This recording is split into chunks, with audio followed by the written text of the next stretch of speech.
ओम क्लीं गुरुदेवाय विद्महे प्रेमदाताय धीमहि तन्नो गुरु प्रचोदयात। जैन धर्मर संस्कार कथा आम चर्चा करुले बारंबार कही सनातन चेतनारे जेउ भली भावना चले जैन धर्म संस्कार रे अविकल समधर्मा भावना सबू रही कारण आम सनातन चेतनार ये गोटे विकसित अंग मात्र ये गोटे स्वतंत्र धर्म एभली आमे जदि विचार करने को इच्छा करिबा एठी फरक कौन ना एठी फरक होउची आचरण उपरे दृढ़तार सह कार्य करा जाए विश्वास करा जाए खाली कथारे एठी विश्वास करा जाए आचरण मनुष्य को बदलई दिए जन्म जन्मर संस्कार को बदलई दिए भल आचरण भल फल मंद आचरण मंद फल मुनि सत्संग करुथांती रजा और राणी मुनिंकर बाणी को खूब भल पाती तेणु से माने समय सुविधा देखी जेतेबेले भी सुविधा हुए टिके आसंती सत्संग रे बसंती किंतु जेतेबेले भी आसंती गोटे अद्भुत घटना देखंती गोटे मांकड़टीए सी सबुबले आसी सत्संग रे बसी जाए केतबेले फूल दीटा कौटू छिंडे आनी थाए मुनि को पाखरे थोई दिए केतबेले कौटू फलटीए जंगली फल आनी थाए कदली इत्यादि थोई दिए रजा और राणी एक कथा को बारंबार देखी रजा भितर गोटे कौतूहल भावना आसला से दिने मुनि की पचारे कहले हे मुनिराज सत्संग रे बंदर बा मर्कटर काम कौन सी कौन ये आसूची सबुदिन बसुची फूल भी दौची फल भी दौची लगुच जमी आमे सत्संग रे भाग नौचु आमे जमी कथावस्तु श्रवण करुचु संभवतः सी श्रवण करुची बा सी सत्संग रे भाग नौची मुनि हसी हसी कहले संभवतः नुहे ताहा ही हेउची सुण रजा पूर्व जन्म रे ये गोटे ग्रोसरी दुकान करिथिबा बा तेजराती दुकान करिथिबा बणिया बा दुकानी थिला ये तले बिक्री बटा करे धर्म दंडी रे लोक को ठके तराजुर गोटे पटे चुंबक परी जिनिस लगे दिए हेले ओजन कम हुए किलकर जिनिस लोक को 200 ग्राम कम मिले अर्थात ओजन रे ठकी विभिन्न प्रकार छंद कपटर आश्रा नहीं सी तार व्यवसाय को बढ़े किंतु प्रत्येक दिन करुथिबा एई अपकर्म पाई शेषरे मृत्युवरण परे तिर्जक जोनि रे मर्कट हे जन्म नहीं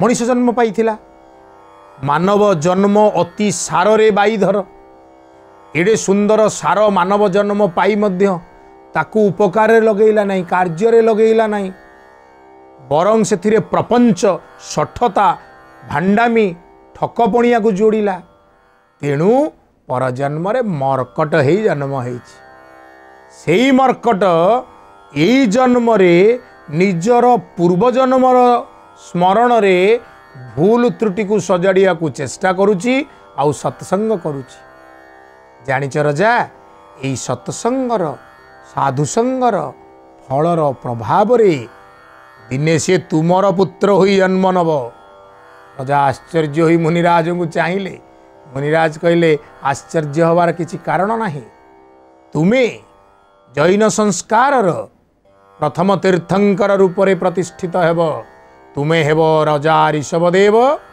एवं एई मर्कट भविष्यत रे तुमर गुणधर नामक पुत्र होई जन्म नब तेणु जो ऋषभदेवंकर 100 पुत्रंक कथा आम भागवत पढ़ीचे सेथिरु तांकर भिन्न भिन्न पुत्र मानक संपर्क रे चर्चा आमे करिचे भरतंक कथा करिथिले बाहुबली कथा करिथिले एबे गुणधरंक कथा सुनिले एई गुणधर ऋषभदेवंक घरे जन्म होई परवर्ती पर्याय रे जणे दिगंबर साधुरे परिणत होई जैन संस्कार द्वारा जनमानस को अनेक सुंदर हित उपदेश बांटिले कैवल्य स्थिति को प्राप्त हुई केवल स्थिति को प्राप्त हुई जो आनंद से अनुभव कले से आनंद सत्य चिंतन जनमानस रे प्रचार करी समस्तंकर जीवन से कल्याण करथिले। समय निर्देश दौचंती जड़े गवेषकों ठारू दुई पद कथा सुनिबा पाई परे परे कार्यक्रम जारी रहिबो। जैन दर्शन रो गोटे सबुठु सुंदर जिनस होची से समस्त कि माने किए कौ प्रकार नियम रे परिचालित हो पारिबो समस्त सेठी मार्ग देखा जाइछि। जेमती जैनर जो पंचव्रत कथा कहा जाउछि, पंचव्रत आमे का कहूचे अहिंसा सत्य अस्तेय अपरिग्रह ब्रह्मचर्य से मार्ग कि से कहूछि जे दुई प्रकार आमर से पंचव्रत को पालन करा जाए, महाव्रत एवं अणुव्रत। महाव्रत क्या कहबा ना जैन सन्यासी सन्यासिनी मानक कि जो व्रत जहाँ को एकदम अक्षरे अक्षरे रिलीजियसली आमे फॉलो करूँ, अहिंसा माने अहिंसा ब्रह्मचर्य माने ब्रह्मचर्य से भाव जेहेतु रिगरसली आमे जोटा फॉलो करूँ सन्यासी और सन्यासिनी माने से कहा जाए महाव्रत। से माने सेथिरे कौनसी प्रकार खिलाप करिपारिबे नाही बा अवहेला करिपारिबे नाही। किंतु जने गृही बा साधारण लोक जदि से जैन धर्म रे दीक्षित होईची ताले से तो एगुड़िक करिपारिबो नाही। फॉर एग्जाम्पल उदाहरण स्वरूप से केबे भी ब्रह्मचर्य पालन करिपारिबो नाही, से सर्वदा सत्य पथरे मध्य अनुसरण करिपारिबो नाही। जदि से व्यवसाय करथो साधारणतः जैन लोक मानक आमे देखु से माने व्यवसाय करती, तेणु व्यवसाय रे किछि ना किछि परिमाण रे मिछ कहिबाकू पड़िबो। तेणु गृही मानक पई कि से नियम गुड़िक महाव्रत गुड़िक कोहल हो जाइछि जहाँको कि आमे कहूचे अणुव्रत। तेणु सेठी किछि परिमाणर लिबेराल एटीट्यूड से मानको अडॉप्ट करने को दि जाइछि। किंतु तथापि देखिबे आपण जो जैन मार्गर लोक माननको गृही माननको से माने जदि बा व्यवसाय करती किंतु इच्छा करिकी सप्ताह रे गोटे दिन से माने छुट्टी नहीं कि रहंती तांकर जहाँ व्यवसाय प्रतिष्ठान सेठी को जानती नहीं कहीं ना कारण घरे रहीकि से माने किछि नहले मध्य मिछ कथा कहिबे नहीं, सत्य आचरण करिवे। सत्य को पुणी जो परि भाव रे सत्य आचरण करा जाए सही परि भाव रे करिवे। तेणु जैन धर्म जो गृही एवं जो महाव्रत एवं अनुव्रत मध्य रे समस्तंग पे रास्ता फिटेई देइछि। समस्ते तांकर जोठी से माने समाज रे जोठी अछंती गृही हिसाब रे बा सन्यासी सन्यासिनी हिसाब रे से माने पंचव्रत को पालन करि परिबे एवं पंचव्रत पालन करी से माने कैवल्य प्राप्ति करि परिबे। एवं केवल एया नुहे समस्त को नेकी मध्य सांगरे जाई परिबे, समस्त को नेकी जेतबळे सांगरे जाई परिबे। तेणु जैन दर्शन को जदि आमे जैन दर्शन रे जहाँ तत्व विषय रे आलोचना कराइछि यथा पंचमहाव्रत एवं त्रिरत्न ताकू जदि आमे प्रतिटी को जदि आमे ठीक भाव में पालन करवा तेणु आमे ए संसार रे ए समाज रे वर्तमान ए कोरोना काल रे मध्य आमे समाज रे राम राज्य प्रतिष्ठा करि परिबा। एहा आम पई कष्टसाध्य किंतु असंभव नुहे। आमे साधारण जीवन रे जेते बाधा पाए केउठी शत्रुर भय थाए, केउठी धन हरैबार भय थाए, जीवन रे अनेक प्रकार दुख जनित बाधा एवं दुख जनित बाधा को दूर करिवा पाई आमे करे कौन व्रत ओषा विभिन्न प्रकार पर्वपर्वाणी इत्यादि पालन करे।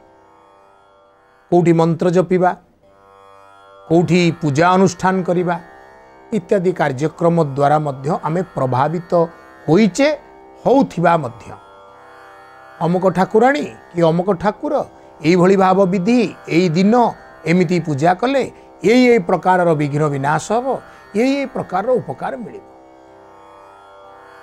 यही संपर्क रे जैन संस्कार रे मध्य जेहेतु ये सनातन चेतनारू ये अंश उद्बुद्ध होइछि एही भली कथा चले। तेणु से संपर्क रे कथाटी आमे सुनिबा।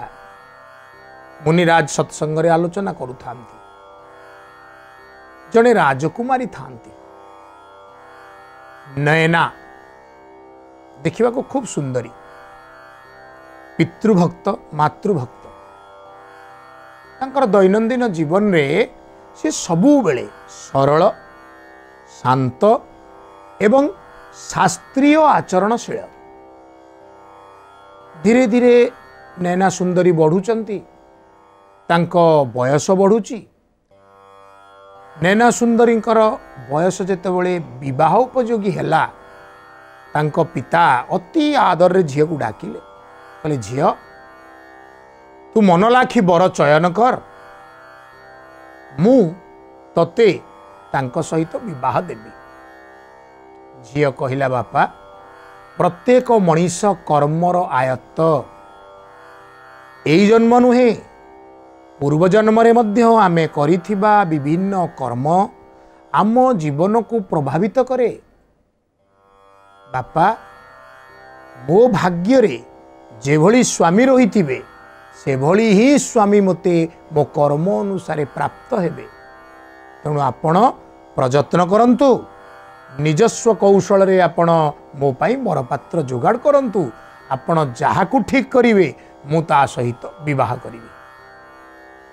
बापा कहिबारे किछि भूल नथिला झीर बुझेबारे भी किछि भूल नथिला केजाणी काहींकि बापा टिके ओलटा बुझीगले।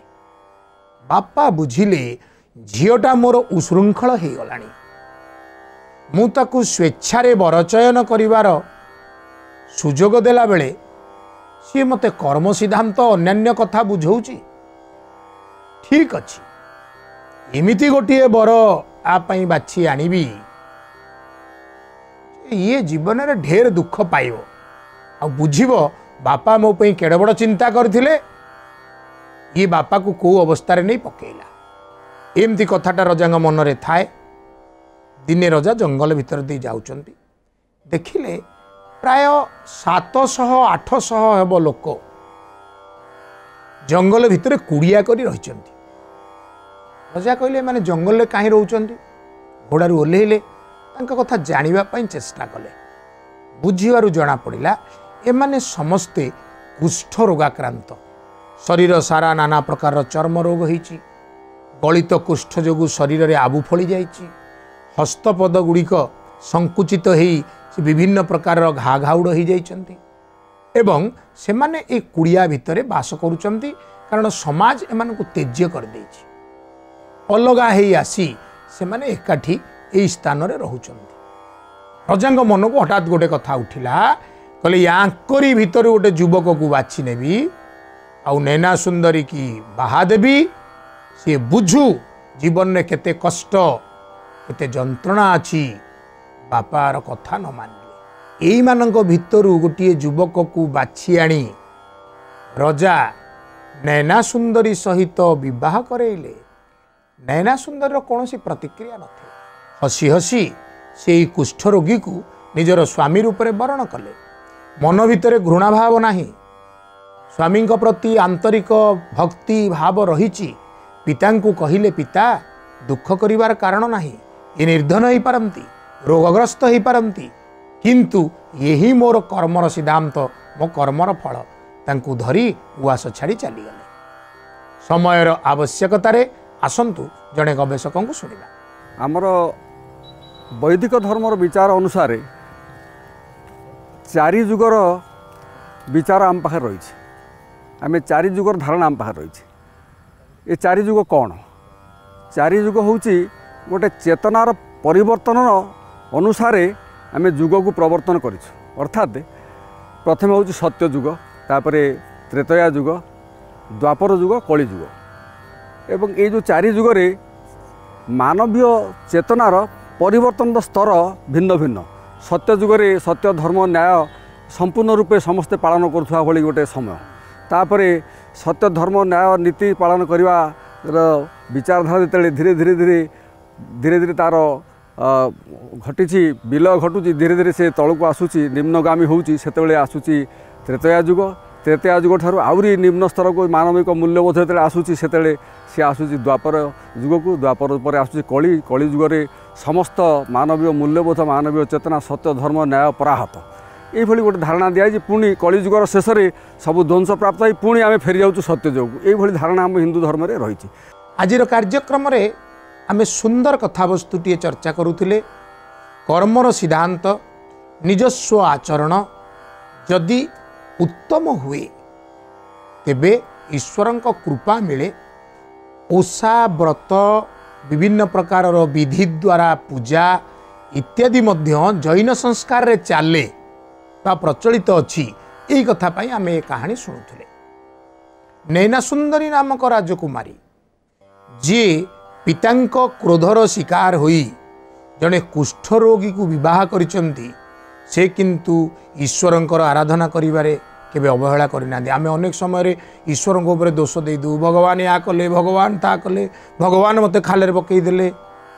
ना ना, भगवान सदा सर्वदा दयालु। आमे निजे कर्म करे निजे खालरे पड़े, ईश्वर को दोष देले चलिब नाही। नैना सुंदरी ईश्वर को दोष न दे ईश्वर सेवा पूजारे व्रत उपवास लगी थांती, निष्ठापर भाव में स्वामी सेवा करुता। दैवजोग को से दिन मुनिराज सहित साक्षात है, जी मंदिर को अन्य मुनि मान सहित सत्संग करने आसते। नैना सुंदरी जोड़ हस्तरे पाखरे प्रार्थना कले, आम जीवन में किसी पीड़ा अच्छी, आम जीवन में किसी कष्ट अच्छी, से कष्ट को अपहरण करने आपणकर कृपा आमर निहाती दरकार। एंकर जो वार्तालाप, एंकर जो आचरण प्रभावित कला मुनिराज को।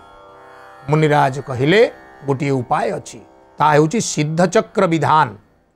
ये सिद्धचक्र विधान बड़ कठोर, 8 दिन धरी निष्ठापर भाव में यह आचरण करने को पड़ो। जदि तुम्हें ये सिद्धचक्र विधानटी यथार्थ भाव में परिपालन करिपारिल, तेबे तुम जीवनर सकल बाधा आपे आपे दूर हो। नैना सुंदरी कहले, जेते कष्ट पड़ू पछे मो स्वामींकर कल्याण पाई, मो संसार उद्धार पाई मुझे निश्चित करी।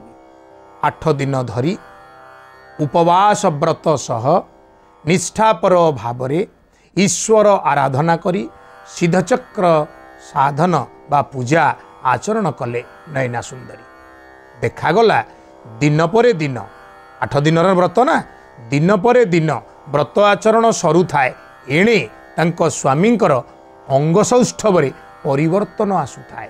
गलित कुष्ठ शरीर रे जो फली जाइथिबा मांस धीरे धीरे उभई गले, छिंडी जाइथिबा अंग धीरे धीरे सुंदर हवा को लागिले, फेरी जाइथिबा बयस पुणी फेरी आसिला। धीरे धीरे अपूर्व सुंदर बलिष्ठ युवक परिणत हेले नैना सुंदरींकर स्वामी। केवल सेतिकी नुहे, स्वामी अनुरोध रे पूजार परिसमाप्ति रे ईश्वर पाखरे प्रार्थना रे से 700-800 जाक लोक जो माने कुष्ठरोगी होइथिले, से कुष्ठग्राम रे थिले, समस्ते उद्धार पाइले। मुनिराज नैना सुंदरींकर माध्यम रे एई सिद्धचक्र साधन कथा कहिले।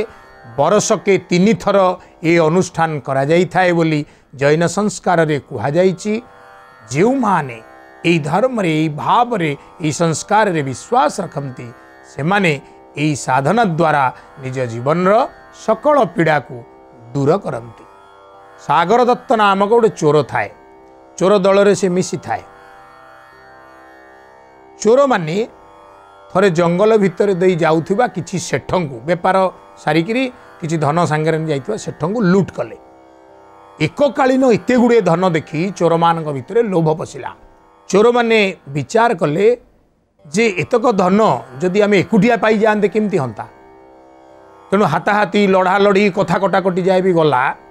से दिन राति गोटे चोर भावुची खाइबारे विष मिसई दवा, समस्ते खाईकरी शोईजिवे, सब धन मु नहीं पलैबी। सागर दत्त नामक चोर सी सत्संग रे शुणिची रात्रि भोजन करने पाप। रात्रि रे भोजन मांस भक्षण संगे समान, जलपान करवा रुधिर पान करने संगे समान। तेणु यही भावना रे से रात्रि भोजन को परिहार कर देछि। जेतेबेले चोर माने खाई बसिले ताकू बहुत बड़ेले, आस खाइबू जे विष मिसैछि सी नाना प्रकार कथा कही पालेला। किंतु ये कहिले जीवन जाऊ पछे आचरण रु मु हटिबी नाही। मु चोर सिना हैछि अभाव रे पड़ी, किंतु मु मुनिराजंक ठारु सुनिछि रात्रि भोजन पाप। तेणु मु रात्रि भोजन जीवन में त्याग कर देछि, आज बोली नुहे अनेक दिन रु। तेणु मु रात्रि भोजन ग्रहण करिबिनी।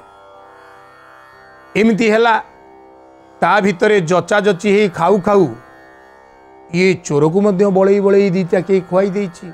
समस्ते विषर प्रभाव रे मरी शोइचंती। सकाळू ଯେତେବେଳେ ଏଇ ଚୋର ସାଗର ଦତ୍ତ ସେ ଉଠିଲେ ସେ ଦେଖିଲେ ଯେ ବିଷର ପ୍ରଭାବରେ ସମସ୍ତେ ମରିଶୋଇଛନ୍ତି, ଧନ ଯୋଗୁଁ ସମସ୍ତେ ଜୀବନ ହରେଇଛନ୍ତି।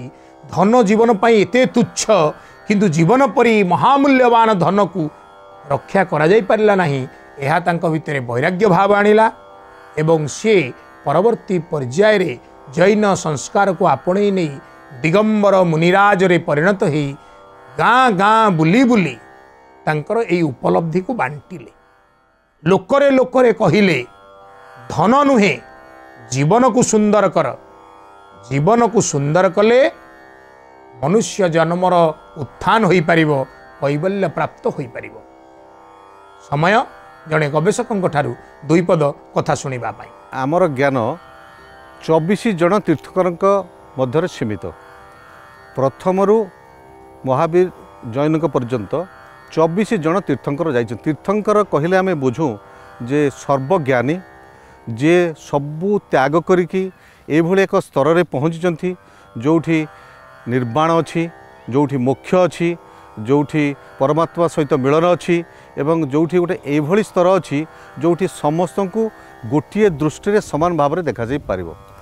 आमे जानू जे सबू तीर्थंकर माने गोटे बहुत बड़ स्तर सामाजिक स्तर आसिचंती सर्वनिम्न स्तर को मिसवा पाए एवं ये जो ऐश्वर्यपूर्ण शैली जो अति तलस्तर दलित समाज दलित स्तर पर्यंत आसिचंती से सब त्याग नहीं कि आसिचंती। 5टा स्तर रे से माने निजको नियोजित करछंती। प्रथमे तीर्थंकर माने प्रथमे सन्यास ग्रहण करती। सन्यास माने जमिति बैरागी, जमिति त्यागी, जमिति आस्ते आस्ते तांकर वितृष्ण भाव आसे समाज प्रति। से सन्यास स्तर पर उपाध्याय स्तर को जाइछंती, उपाध्याय स्तर पर से आचार्य स्तर को जाइछंती, आचार्य पर अरहंत स्तर को जाइछंती एवं सर्वशेष जो पंचम स्तरटी होउची कैबल्य स्तर। से कैबल्य स्तर रे से जोटा को आमे जेमिति बुद्धंकर बोधत्व प्राप्ति हुए से भली हमर एवं एठी हमर सेमति मुख्य प्राप्ति हुए। से स्तर को से सब बेले कहती जे कौन ना 3टा कथा कहती जे योर बार्थ इज नथिंग। तमें कौटी जन्म ग्रहण कल, कौ परिवार रे, कौ राज्य रे, कौ समय तार किसी संपर्क नहीं तुमर बढ़िया सहित तुमर मूल्यबोध सहित। Caste is nothing. द्वितीय कहते जे your birth is nothing, your caste is nothing एवं तापर योर कर्म इज एवरीथिंग। तेणु से कहते जे तुमर परिवार सहित कौ परिवार तुम जन्म ग्रहण कर किसी संपर्क नहीं, तुम कौ जाति जन्म ग्रहण कर से संपर्क नहीं, तुम कौ कर्म करुच, कर्म करने दुनिया को आस। तेणु से कर्मर पद्धति से जन देते केमिति गोटे सत् मार्ग रे जीव, प्रकृत में सत्य मार्ग जोटा से कहते अहिंसा सत्य। तेणु यही जो कैबल्य स्तर को जो माने उन्नीत होती से माने होती आमर तीर्थंकर। तेणु तीर्थंकर माने एइथपाई आम भितर बंची रही सेमानकर मूल्यबोध आम समस्त भितर सबू मनुष्य सबू समय प्रযোज्य एवं सबू समय सबू मनुष्य प्रासंगिकता से मूल्यबोधर रही से दर्शन रही जो आम महावीर जैन को एपर्यंत आम भूली पारि ना। आम भितर से अच्छी एवं आमको उद्बुद्ध करमर जीवन प्रणाली को आमर जीवन दर्शन को से बहु भाव में प्रभावित कर। गुरुपाद पद्म भक्ति को सुमांजलि अर्पण करी कार्यक्रम को उपसंहार करिबा, प्रार्थना करिबा। ए आखिरे तुमे ज्योति भरी दियो, देखुथिबी तुम मूरति। हे गुरुदेव, ए आखिरे एपरि ज्योति दियो, तुम मूर्ति छड़ा, तुम स्वरूप छड़ा मु आउ किछि देखिबा को जेपरि भल न पाए। ए मनरे तुमे ज्ञान भरी दियो, हेउथिबी तुम संपत्ति। हे गुरुदेव, मु आपणकर निधि हेबी, आपणकर वाणी को ग्रहण करी, आपणकर कृपा कटाक्ष को ग्रहण करी मु आपणकर सर्वस्व होई जीवी। एतिकी टिकिए मो मनरे ज्ञान भाव दियो। प्रार्थना सह रहुची। ओम गुरवे नमः।